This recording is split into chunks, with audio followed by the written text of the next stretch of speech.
Well, good evening or good morning.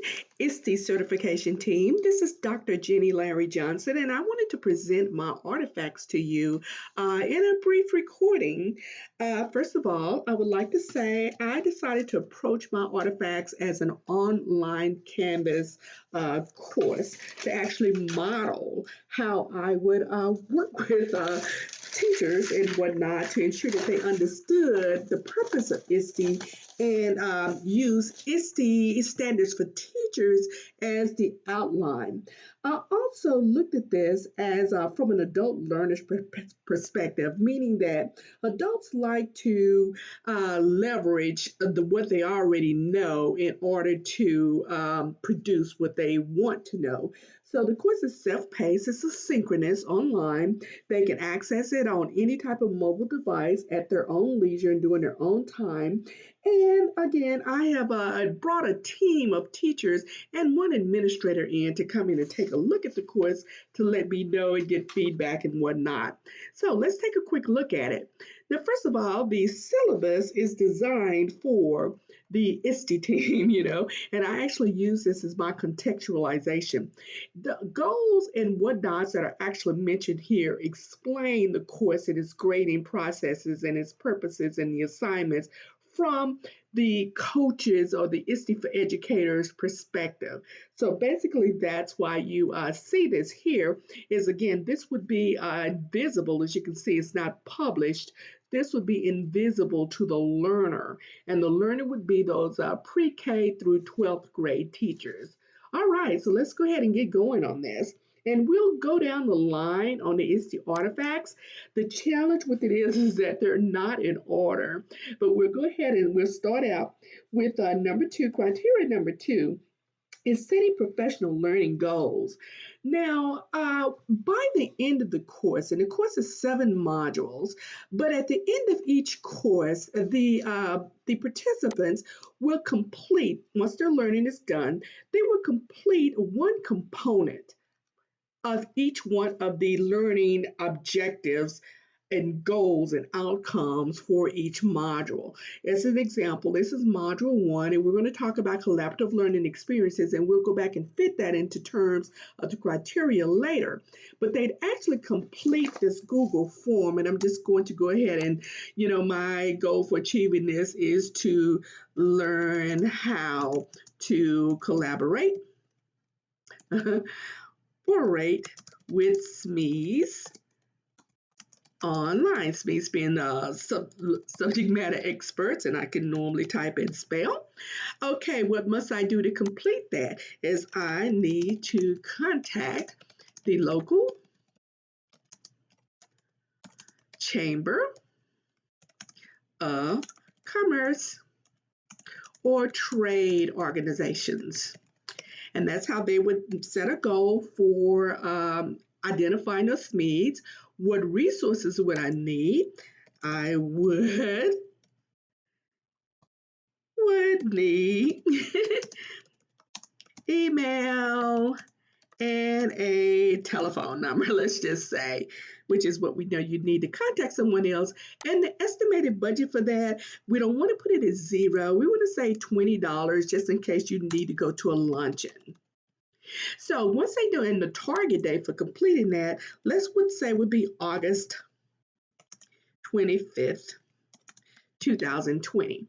And what would happen is they would submit this form, and it would be the first of their forms that they would submit, and they would have, as a part of this class, they would complete 6 of those for the various topics. Like they would set goals using the same pretty much format for working with SMEs, and we'll go back and align module 1 with the ISTE criteria in a moment. For doing UDL, which is module 2, module 3 would be TPAC. 2-pack. I went with TPAC model. Number 4 would be actual learning strategies for the students. Number 6 would be gaming the system, and basically this would be alternative learning assignments. And number 6 would be digital citizenship, and number 5 would be those classroom practices, best practices for alternative assessments. And again, once we got to number 7, so I'm saying all of this to say, By the time you get to criteria number 2, which is setting professional goals, the learners would have set a goal for each module, because this is module 1 and they just transfer the information over here, module 2, module 3, module 4, and all the way down to have a comprehensive professional development plan that's focused on self-directed learning, focused on leveraging technology and external resources, peer development such as going to conferences and things of that nature, and they would be able to print that out. And again, I prepared it this way so that I could meet criteria 2, which is setting professional goals, a complete ISTE inspired gradual step to creating a comprehensive goal plan. And here's their link they can reference. If they needed a quick go back, they can always go back and look at the ISTE criteria for teachers. So that would be my artifact for criteria 2.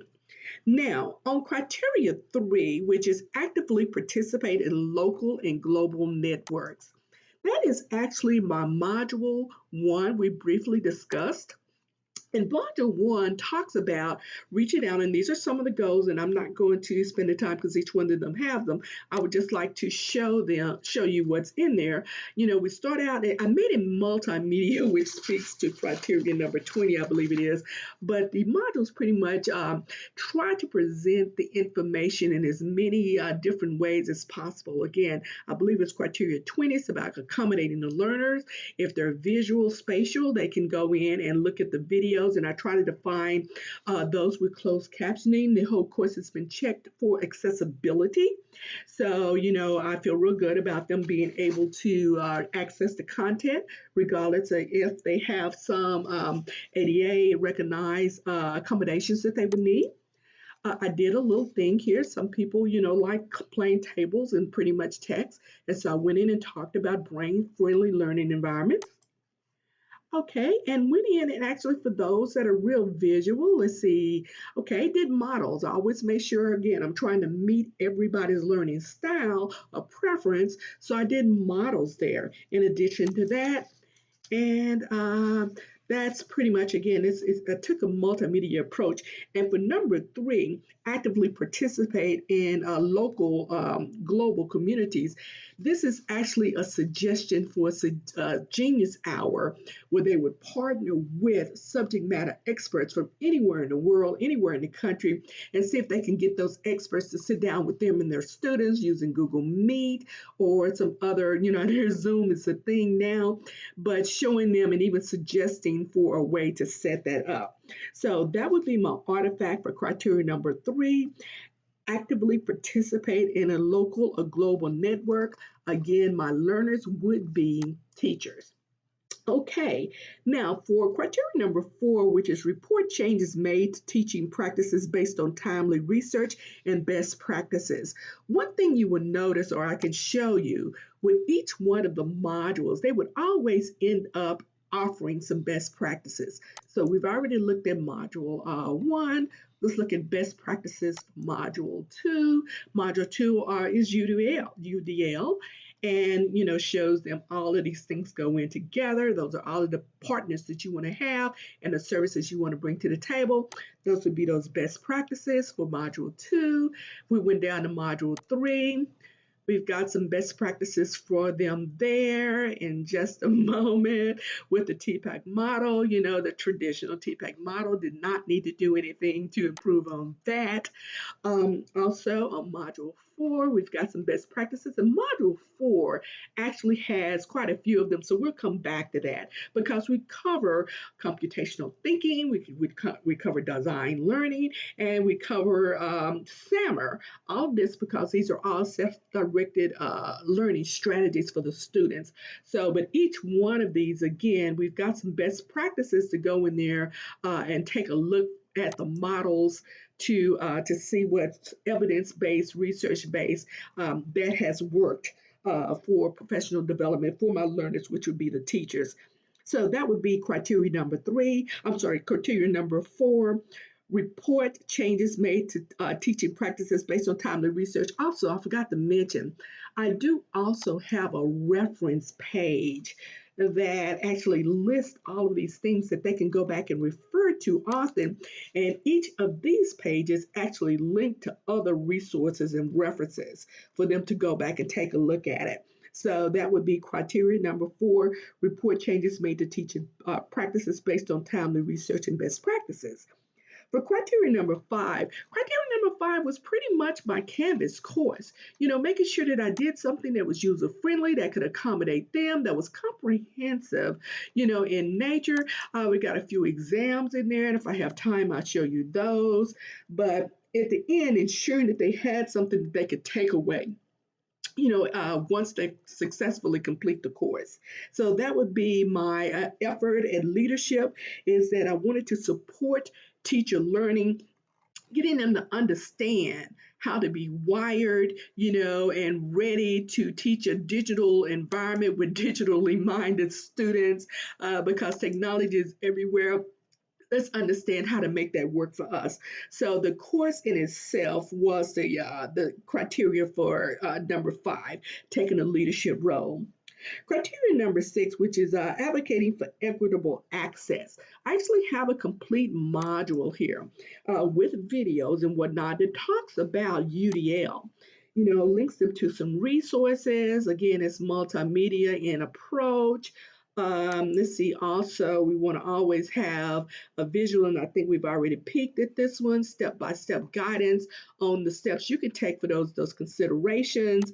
And advocating for equitable access. Again, we've got the model for them to view, for them to come up with their own best practices, but the real artifacts. And again, I've got a brief test. The real artifacts for each one of my modules and for each criteria this is a brief test just to kind of show you, doing a little formative knowledge assessment. And we're just going to do just arbitrarily some answers here, so I could demonstrate to you how it would give them the feedback, if they got it right, if they got it wrong. And, if you got it wrong, just kind of let you know, okay, this is what you should have done, and I didn't do too good with my own test, but that's what that was. But the true artifacts is that the the instruction is meant to drive them toward the ultimate artifact, which are these planning, these incremental goal settings for each one of the ISTE standards. Try to give them something for them to work through toward that. So that would be number 6, would be UDL principles, and putting some things out there for them to plan how they can help their students accomplish that. So on module 7, criteria 7, model new resources or tools. I actually again went with the TPAC model, and talked about, let's see, module 3. Okay, those are the learning goals. And of course, each one of them has 2 assignments. And then I went in and talked to them a little bit about TPAC. Lots of great information out there, including practical applications of it in classrooms from other teachers. There's a traditional TPAC video with the step-by-step. Always try to get a visual out there, get a visual model with that step-by-step. In this case, that was one that was already, tried and proven, no sense in trying to do that. And then at the end of the day, the little quiz again, try to, little formative assessment. Okay, do you remember what you learned here? So you get the quiz going on. And then, after the quiz was submitted, yes, I do want to submit the quiz. Then getting to the ultimate artifact. And the ultimate artifact, again, is to get that planning. We wanted them to shoot some videos if they wanted to share, to promote them sharing with their peers, doing a little critical reflection video for them to think about the learning experience. And this is at the end of each assignment as well. But the main thing in my artifacts in each of these cases are these incremental goals that they would be setting. And again, this is for criteria number Number 7, which is model new resources. And so it's asking them to make a plan for how they can use TPAC to explore and evaluate new learning technologies, and then take what they learn and share with their peers, and share their peers, whether it's within their school or if they become a part of a professional learning community, which is advocated quite a bit here. They would have a goal to go out and approach that. And the artifacts are actually the planning worksheets. So let's look at criteria number 8. Okay, criteria number 8 is implementing learning experiences for learners to be empathetic and socially responsible. Of course, I went straight for digital citizenship on this one, and that is module 6. Each one of the modules pretty much follow the same format. They start out with the learning goals, objectives, and outcomes, and then we move into the multimedia presentation of the materials, some real step-by-step instructions. We've got the model going on there for your truly visual learners, and kind of put that one together. Combination of clipboard. I did not violate copyright and infringement laws. I want you to know that. But I did kind of modify a based a drawing that had I could use it for what is it, CC. I could use it and make modifications and whatnot, and I'm twisting over that, but it's the Commons.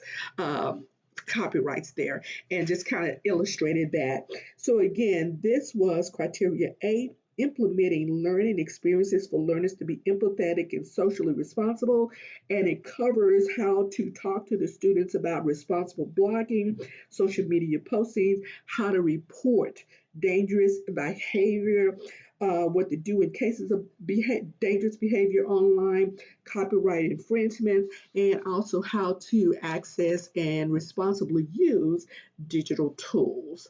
So that was criteria number 8, implementing learning experiences for learners to be empathetic and socially responsible.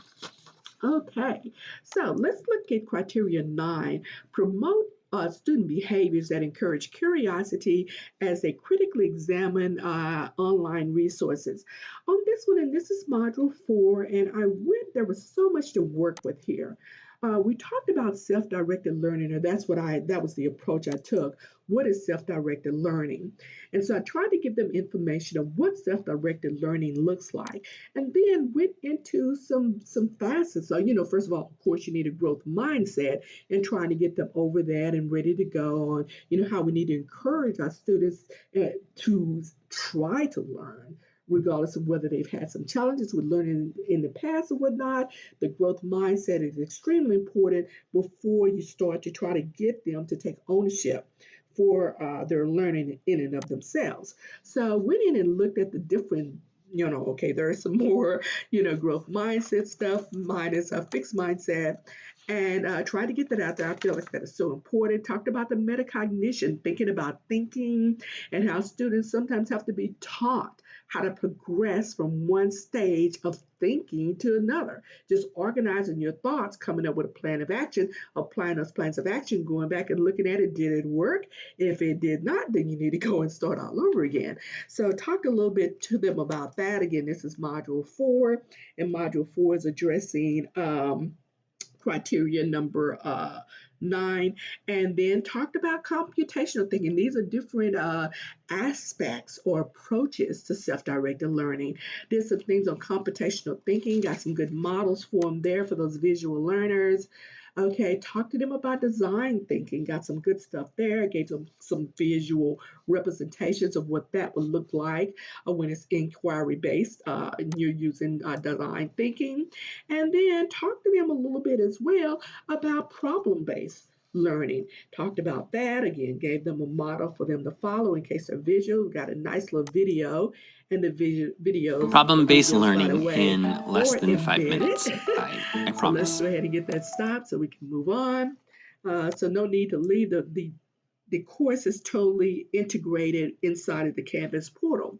We with the resource guide, I have partnered with a really knowledgeable Dr. John Spencer, who has some great stuff out there for teachers. So I wanted to ensure that they were aware of him, and even a linkage to his channel where he has a limited amount of resources. And it actually goes back to that reference sheet as well, because Dr. Spencer put some really good stuff out there for K through 12 educators, and I highly recommended it throughout. So then finally talk to them about what happens, when students really can't do it. And this kind of goes into criteria 20 as well, where it talks about, how can students manage technology? Well, if you got them in self-directed learning and they know how to organize themselves. So talked a little bit about project management and how you could coach them toward that. And of course, looked at SAMR, to the SAMR model, and not just for the students. And that would fall into criteria 20 as well. Teach them how to manage teaching them, being the teachers, how to teach their students to use SAMR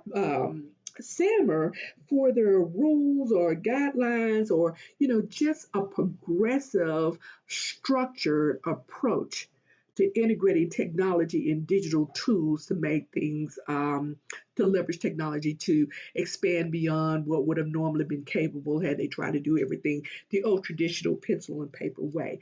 Do a little video in there for teachers on how we can use SAMR as well. So let's see, I believe I am now up to managing. Let's see, did I cover number 17? Yeah, we talked about teaching the multimedia, accommodating my learners by presenting all of the information from using multimedia and various learning perspectives. It is ADA compliant. We talked about 20 just briefly, and we talked about SAMR, manage the use of technology and learning for non-traditional classroom settings, teaching the students how to go beyond what would normally be their capabilities with a pencil and paper using SAMR and project management. Okay, now we're coming up to criteria number 23, which is providing ways for students to show competencies. And this was one of my favorite ones because I do have a compliance background. So for number 23, we went with module 6, which are alternative learning assessment. Oh, sorry, that's the wrong one. That's digital citizenship. It would be module. Okay, where are my alternative learning assessments? That's right. I moved that to number 5. Okay, so alternative learning assessments. Again, this is inbred in Canvas. Try to keep the content small because I know teachers are busy people. So none of the pages have any more than about 350 words, actual words on the pages, all ADA accessible. So I've got the videos there to kind of talk to them about alternative assessments, what those would look like, what are some of the reasons, and let's see, this is coming up slow, but talk to them about the diagnostic, the formative, and the summative assessments, and some of the tools that they can use for each one of those that are beyond the test or the end of class term papers, and then talked about how Web 2.0 offers a lot of technology enhancements for assessments with Google Forms, Google Docs and Google Slides. And then those tools for the students, Kahoots, the fun stuff, those fun formative assessments, the Quizlet, just different ways of them being able to measure what the students have learned. So again, that would be criteria 23, providing ways for students to show competency outside and above and beyond. Okay, so again, this would be my artifact for my ISTE certification. I worked a lot on it. I did have 3 teachers and 1 principal take a look at it and give me feedback. So it does have reflect those changes and those recommendations. And that is what I submitted as my portfolio. Again, there is the contextual aspects, which would be the actual course, with the artifacts itself being the planning or professional development goal setting worksheets. Thank you so much for watching, and I just hope I hit those criteria points and I will be able to be proud enough to say that I am now ISTE certified. Thank you.